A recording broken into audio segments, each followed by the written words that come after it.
Didier Deschamps devient-il impopulaire? C'est la question que je vous pose. Oui. Pourquoi? De toute façon, là, on a un sondage qui nous le montre et c'est pas Ipsos ou Sofres qui nous le propose, hein. C'est l'équipe. Bien sûr qu'il devient impopulaire, mais en fait, moi, j'ai répondu qu'il n'est pas vraiment impopulaire parce qu'on ne peut pas occulter, on ne peut pas oublier ce que dit Deschamps. Non, mais est-ce qu'il le devient? Est-ce qu'il le devient? Alors, si est-ce qu'il le devient, je pense qu'il va le devenir de plus en plus s'il continue de s'accrocher à son poste et qu'il décide, comme l'a dit Pierre tout à l'heure, de prendre cette équipe de France comme il le fait là actuellement en otage. Ça peut devenir de plus en plus compliqué. Parce que pour l'instant, son bilan est positif. En restant, est-ce qu'il ne prend pas le risque de tout gâcher? C'est ça. Moi, c'est la peur que j'ai pour Didier Deschamps.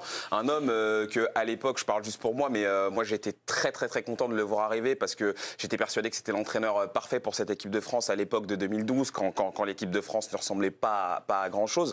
Maintenant, force est de constater que le mandat a duré un petit peu trop longtemps maintenant, qu'on a la sensation qu'il veut donner l'impression qu'il n'est pas fatigué, alors que je pense que l'usure vient naturellement quand tu es à la tête d'une sélection comme l'équipe de France au bout de 12 ans. Je pense que sans t'en rendre compte, tu es fatigué parce que à force de répéter les choses, à force de jouer toutes ces grandes compétitions qui engagent énormément sur l'aspect mental, engagent énormément d'énergie, t'es forcément marqué, t'es forcément touché. Et je pense que le discours de Deschamps aujourd'hui commence à s'effriter, commence à se perdre et ne passe plus auprès des joueurs. Donc moi, je pense que pour lui, la meilleure des solutions serait de partir. Mais j'ai bien peur qu'il s'accroche à son poste et qu'il s'accroche surtout à son contrat. Moi, je trouve ça dommage, en fait, parce qu'il est en train d'entacher ce qu'il a fait.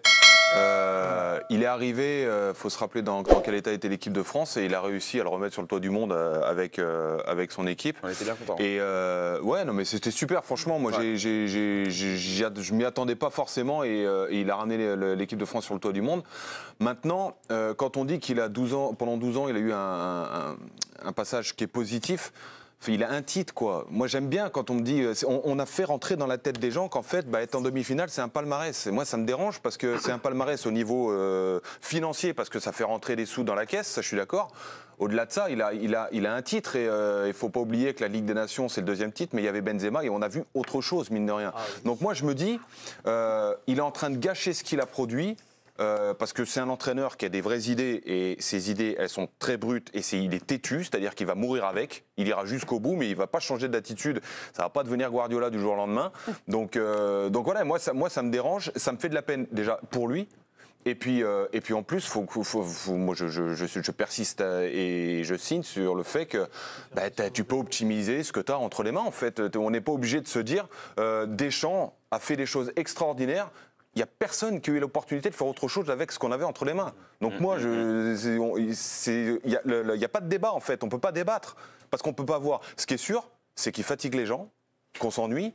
Et qu'en fait, son discours en disant si vous n'êtes pas content, changez de chaîne, ça, c'est en train de se réaliser, en fait. Après, débattre de son avenir, ça ne veut pas forcément dire réclamer son départ. C'est juste moi, je le réclame, par contre. Le fait qu'il y a quelque chose qui va pas. Bien sûr. Pour poursuivre un peu ta pensée, Pierre, il y a Luis Fernandez qui a été interrogé aujourd'hui dans les colonnes du journal L'Équipe, qui a abordé un point que je trouvais intéressant. Son bilan est toujours positif, ce que déclare l'ancien coach du Paris Saint-Germain, mais on est sur une tendance qui descend. Ouais. Je ne voudrais pas le voir sortir en se faisant traiter de tous les noms, car on oublie vite ce qu'on a gagné, on retient le mal. À lui de prendre la décision. Est-ce que tu es d'accord avec ça, Séverine? Alors complètement d'accord, je vois le parallèle avec Cristiano Ronaldo au Portugal qui est en train de se faire détester par quasiment tout un peuple parce que plus personne ne veut le voir titulaire. On est un peu en train de voir ça un peu avec l'équipe de France et c'est super dommage. Mais tu as utilisé le très bon terme, Virginie, on parle de bilan positif et pas de palmarès positif. Enfin, le palmarès, c'est un trophée en 6 compétitions majeures au final. Après, tu as la Nations League qui est la 7e compétition. Mais donc c'est un trophée en 6 compétitions majeures avec une équipe quand même de France qui est très séduisante, où tu as des joueurs qui jouent dans les plus grands clubs européens. Est-ce que c'est suffisant pour beaucoup? Oui. Après, évidemment, on a tous vibré en 2018, c'est super, c'était génial. Les émotions, là, on a beaucoup moins d'émotions. Et moi, ce qu'il a dit en conférence de presse, où vous aimez pas vous zappez, moi, je trouve ça hyper grave parce qu'en fait, l'équipe de France ne lui appartient pas. Et en fait, quand il dit ça, on dirait que ça lui appartient, alors qu'elle appartient en fait aux Français, elle appartient au pays.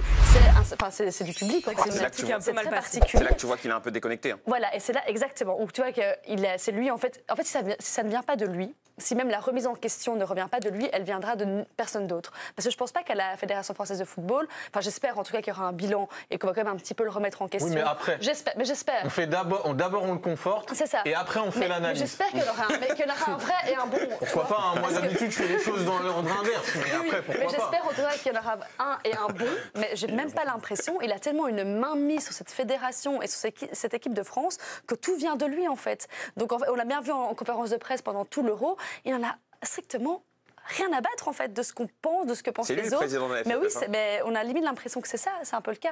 Donc j'espère vraiment qu'il sera un petit peu remis en question parce qu'il va faire jusqu'en 2026. Pas avant décembre, il y a les élections qui arrivent, t'inquiète pas. Là, mais c'est trop triste, on en est là quoi. Il est en train Le de se problème, faire c'est que son détester. discours, il est audible tant qu'il gagne, et puis à partir Mais du moment où il il a est plus gagné éliminé... depuis 2018 en fait, Virginie. Voilà, c'est ça. Non, mais tant qu'il gagne C'est des ça. matchs, Oui, je sais. et une fois qu'il est éliminé, Mais la une question de son demi-finale, avenir un quart revient. de finale, c'est pas un palmarès, c'est une finale. Oui, évidemment, tu as des émotions, c'est génial, tu as vibré. Non, mais c'est non pas. plus. Pour certains, non. Mais moi, Non plus, évidemment, du coup. tu vibres de voir l'équipe de France en finale, évidemment. Mais je suis désolée, c'est pas un palmarès. Tu rentres pas avec un trophée à la maison. Oui, tu as de l'argent. Oui, tu as une visibilité qui est importante, tout ce que tu veux. Mais moi, je trouve pas ça. Il apporte des suffisant. garanties financières en fait. Oui, c'est ça, c'est ça. Et puis c'est ça. surtout, le bilan et l'héritage d'une équipe, d'une sélection ne se mesurent pas uniquement à travers les trophées. Il y a l'imaginaire collectif, il y a les images que tu vas laisser dans la tête des gens. Les et émotions. voilà, les fameuses émotions. Et ça, c'est d'autant plus important quand on parle de l'équipe de France, parce que là, c'est l'écriture du roman national, hein, les moments de grande cohésion les 30 dernières années et bien au-delà du sport, on n'en a pas eu énormément et c'était quand même très souvent le foot qu'en était à l'origine.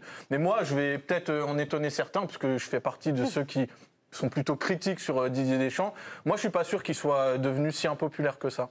Pourquoi ? Parce que sur le sondage, déjà, il y a le timing du sondage. C'est-à-dire que là, on est encore à chaud par rapport à une déception.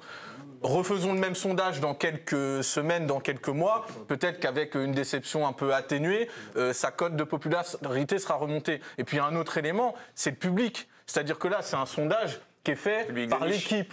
Donc, Mais et les moi- audiences sont moins bonnes. Oui, mais c'est vrai. Mais elles sont quand même toujours très importantes. Mais c'est normal, c'est Et l'équipe de surtout, France, oui, c'est mais logique. bon. Le Non, mais- sport sera toujours à un haut niveau. Toujours, surtout quand l'équipe de France joue. Mais là, elles sont quand même moins bonnes, je c'est suis factuel d'accord. aussi. Mais moi, c'est ce qui est. On parle de plusieurs millions de téléspectateurs. Oui, bah, en gros, on est passé de 19 à 16. C'est ça. C'est à peu près ça l'ordre d'idée. Mais pourquoi moi j'insiste aussi sur la nature du sondage ? C'est que c'est un sondage qui s'adresse quand même majoritairement à des gens fans de qui foot. aiment le sport. Ouais. Et moi, je l'ai toujours dit, il y a deux publics. Ouais. Il y a le public, oui. les 2 millions qui regardent le foot toute l'année, qui eux vont être très critiques par rapport au jeu de l'équipe de France. Et donc eux, ils vont être critiques sur Didier Deschamps. Ils veulent le voir partir parce qu'ils s'ennuient, parce que devant les matchs, ils n'aiment pas la façon de jouer de l'équipe. Voilà. Et ça, oui, il va y avoir 3/4 des gens qui vont dire out, terminé. Par contre, il y a un public plus large, celui qui Mais fait... ils s'ennuient aussi, tu sais. Moi, Beaucoup moins. mes parents, ils sont pas tout, ils sont Eux, ennuyés. oui, devant mais la eux, France, hein. ils trouvent leur satisfaction et leur finalité à travers justement cette fameuse victoire et le fait de voir mais tu l'équipe l'as de plus. France Mais ça, avancer Tidiane, dans les ça tournois. marche pour toutes les nations. Mais Bah oui. je suis d'accord, mais là on T'as parle des gens on qui aiment parle le de- foot, t'as des gens qui fédèrent Oui, quand il y mais a une toutes Coupe les du Monde nations ou un n'ont truc. pas le même sélectionneur depuis 12 ans. Toutes les nations ne s'ennuient pas systématiquement devant le match de leur équipe nationale. Ah oui, mais c'est Aujourd'hui, normal, c'est ça c'est qu'on justement reproche le problème. à Bah oui. Didier Ah oui. Deschamps. Parce que là, les Anglais, jusqu'au match d'hier, tu peux aller les C'était demander, tu peux dehors, le faire dehors. sondage aussi. Ouais, hein. ouais. Non, mais C'est la même chose. hein. Il a dit un truc super intéressant, Tidiane. C'est vrai que quand tu prends justement les gens qui regardent l'équipe de France pendant les Coupes du Monde, pendant les Euros, ce public qui n'apparaît que à ce moment-là, Ah, il sera beaucoup moins critique. Il y a eu un travail pendant toutes ces années, pendant ces 12 ans qui a été fait autour de Didier Deschamps, Mais ça, oui. un travail d'enjolivage. C'est vrai que sacralisation. de sacralisation. Voilà, C'est vrai que exactement. c'est limite un homme d'État pour moi, Didier C'est ça, Deschamps. c'est vrai. C'est un mec parfait, il fait le 20h, il est là, il y a jamais un mot plus haut que l'autre. Le mec en vrai est parfait. Donc forcément, quand tu t'adresses à cette tranche de la population, eh ben, tu vas avoir que des gens qui vont te dire ah bah oui, on l'adore Didier Deschamps, il est parfait, il parle bien, il fait les bons choix, il fait bien jouer son équipe. Mais c'est vrai que quand tu parles aux Didier Deschamps, plus férus, sélectionneur. c'est un peu plus compliqué. Il est attaché à tous les succès d'envergure du football Oui. français en sélection, que ce Oui, soit c'est ça. comme entraîneur ou En fait, comme il est joueur. raccroché, Normal. il est raccroché à ça. Anormal. Maintenant, le Il y a souci, eu que lui. maintenant le Je veux bien, Non, mais. pas que lui. 12 ans. Non, mais pendant 12 ans, il n'y a eu que lui. Parce qu'à ce moment-là, on se dit, on a des garanties comme avec Didier Deschamps. Eh bien, on rappelle Aimé Jacquet alors. Ça marchait bien aussi avec Aimé Jacquet. C'est vrai. On peut Lui, le garder. Jacquet, lui, il a justement eu la sagesse de partir Et voilà. au moment Mais où en il fait, c'est fallait ça. partir. Et qu'est-ce qu'on C'est en ça. retient d'Aimé Jacquet Bah, Uniquement du positif. Bah, du alors qu'il ne positif. faisait pas forcément jouer son équipe de Rappelle-toi façon à l'avant, beaucoup hein. plus spectaculaire. Rappelle-toi à l'avant Coupe du Monde, comment il se Les faisait. 3 milieux défensifs, c'est lui qui les Oui, met en mais- place. hein. Non, mais la différence, c'est pas ça. C'est que l'avant Coupe du Monde, il était saccagé. Il a fait la Coupe du Monde. Et ce qu'on en garde, il a su partir au bon moment, c'est qu'on en garde un souvenir d'un mec cool, gentil, mais c'est- attentionné avec son équipe, c'est- et t'as envie de le voir, en fait.